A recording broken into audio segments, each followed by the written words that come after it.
Au début, je n'y faisais pas attention. Je pensais, comme les autres, qu'elle s'éloignerait ou finirait par s'épuiser d'elle-même et disparaître. Mais elle avançait. Chaque jour un peu plus. Elle progressait, traversant les fleuves, avalant les collines, trouvant son chemin au travers des forêts, enjambant les frontières.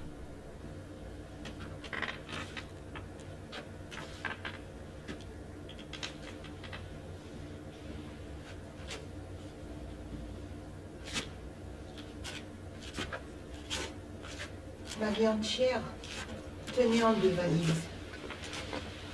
Ma vie entière m'encombrait et m'obligeait à m'arrêter souvent pour reprendre mon souffle. Je marchais le long des routes, avec mes valises, mes sacs et mes couvertures sur moi.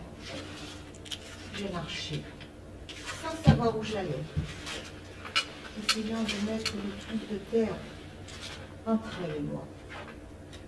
J'étais à pied, sur les routes de poussière. J'avais peur.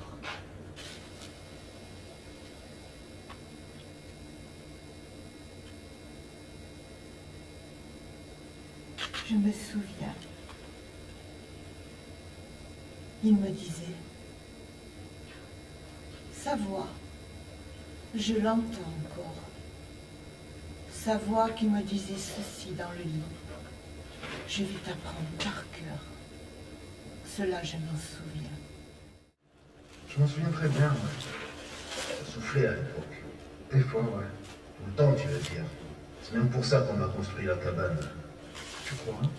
Et évidemment, pour nous protéger du vent, avoir un abri, ne plus l'entendre siffler.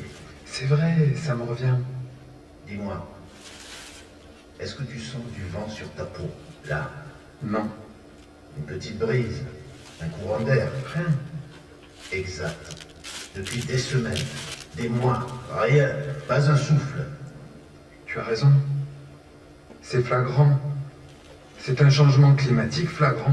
Un changement climatique, c'est comme ça que tu appelles cela. Qu'est-ce que tu veux que ce soit? Et que je te le dise, Quoi? un châtiment. Quoi? Des mois que le vent ne souffle plus. Des mois qui nous laissent là, au milieu de cette fumée, pour que notre peau cloque, pour que nous crevions d'asphyxie. Pourquoi un châtiment? J'y ai pensé, figure-toi. Des nuits entières à ne penser qu'à cela. Et alors? Je ne vois qu'une chose. Je t'écoute. Nous sommes coupables. Tu crois? Forcément. Qu'est-ce que tu fais avec eux? Ça, voilà, je voulais te le demander depuis longtemps. Là, voilà, c'est de monter. Les heures entières dans la fumée, c'est pas possible. Personne ne peut supporter ça, c'est pire que tout. J'ai marché à nouveau, sans savoir où aller, abandonnant cet endroit où la guerre m'avait jeté.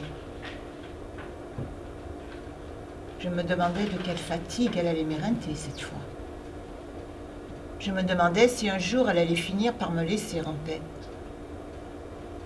J'ai traversé une longue nuit, sans jamais m'arrêter, ni manger.